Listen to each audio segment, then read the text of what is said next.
The slam of the front door echoed through the house. Derick stormed in, his face a mask of fury. A bead of sweat trickled down his temple. He threw his keys on the table, the sound like a gunshot in the quiet house. "Some idiot," he started, his voice shaking with anger. Judith looked up from her book. She knew that tone, that look. It was best to let him vent. He always calmed down eventually. "What happened, honey?" she asked softly, her voice a stark contrast to his rage. "This jerk cut me off," Derick spat, pacing the living room. "Nearly caused an accident. He flipped me off. The nerve. People are unbelievable." His words tumbled out, each one laced with venom. Judith nodded sympathetically, her eyes following his agitated movements. She waited for him to wind down, to let go of the anger that clung to him like a bad smell. Derick continued to rant, his voice rising and falling with indignation. He recounted every detail of the encounter, his hands gesturing wildly. Judith listened patiently, her gaze steady and calming. She knew better than to interrupt him. Derick, when angry, was like a pot of boiling water. He needed to let off steam to release the pressure before he could return to his normal self. "I swear people have no respect on the road anymore," he finally finished, his voice hoarse. He ran a hand through his hair, his chest still heaving with residual anger. He glanced at Judith, his expression softening slightly. Judith smiled gently. "I know, honey, I know," she said soothingly. "It's frustrating when people act like that." She closed her book, placing it on the coffee table. "Dinner should be cool enough to eat. Are you hungry?" Derick slumped onto the sofa, the anger finally draining away. He sighed heavily, rubbing his face with his hands. "Starving," he mumbled, his voice muffled. "What are we having?" "Chicken and vegetables," Judith replied, already heading towards the kitchen. "I was thinking of a nice lemon sauce." She paused, glancing back at him. "Does that sound good?" Derick frowned. "Chicken? Not really in the mood for chicken. I feel like a big juicy steak." He closed his eyes, picturing the perfectly cooked meat, the savory aroma filling the air. Judith stopped in her tracks. She stared at Derick, her eyes widening in disbelief.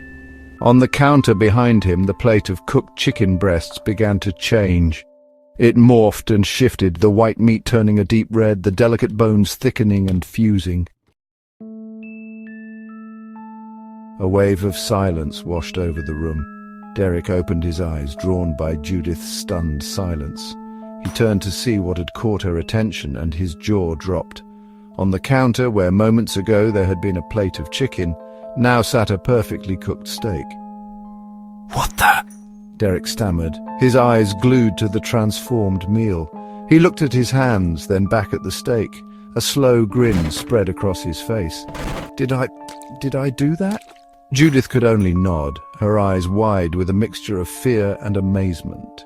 She had never seen anything like it. It was as if Derick had willed the chicken into becoming steak, his words somehow bending reality itself. Derick stood up, his initial anger forgotten. He approached the counter cautiously, his fingers reaching out to touch the steak. It was warm, real.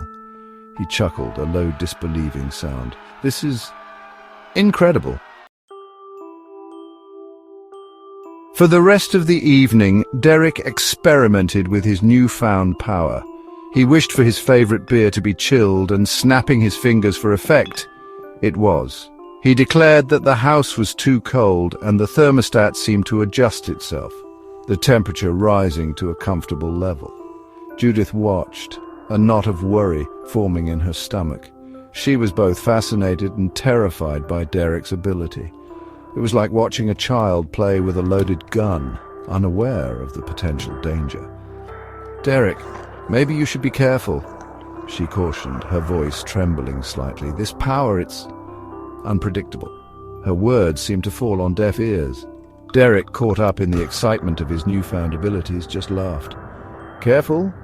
Why be careful when I can have anything I want?" He snapped his fingers again. "Speaking of which, I wouldn't mind winning the lottery."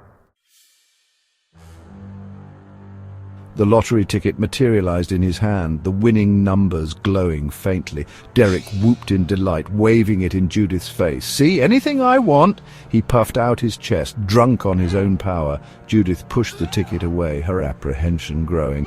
"Derick, please," she pleaded, "don't be reckless. This power, it's not a game." Her words were met with a dismissive wave of his hand. Derick, emboldened by his successes, let out a boisterous laugh. He looked at Judith, his gaze lingering on her chest. "You know, you'd look even better with—" he began, making a crude comment about her breasts. The air crackled with energy. Judith gasped, her hands flying to her chest as she felt a sudden painful pressure. Her eyes widened in horror as she realized what was happening. Her breasts, responding to Derick's careless words, began to grow at an alarming rate. Tears welled up in Judith's eyes, a mixture of pain and betrayal contorting her features. She clutched at her chest, trying to stop the unnatural growth, but it was no use. Derick's words had set something in motion that couldn't be undone. "Derick, stop it! You're hurting me!" she cried out, her voice raw with distress. The once playful atmosphere had turned heavy with fear and regret. Derick, initially amused by the situation, sobered up quickly at the sight of Judith's pain. He reached out to touch her, but she flinched away, her eyes filled with fear and accusation. The reality of what he'd done, the harm he'd caused with his careless words, finally sunk in. "Judith, I didn't mean—" he stammered, his voice shaking, but the damage was done. His words, once a source of amusement and power, had become weapons capable of causing real pain. Judith, her body now fully adjusting to the unnatural changes, stared at Derick with a mixture of anger and disappointment. She was a full 2 sizes bigger now and lactating, judging from the wet spots coming from her nipples. Her voice, when she spoke, was low and steady. "Derick, you need to be careful with your words. They have power now, more than you can possibly understand."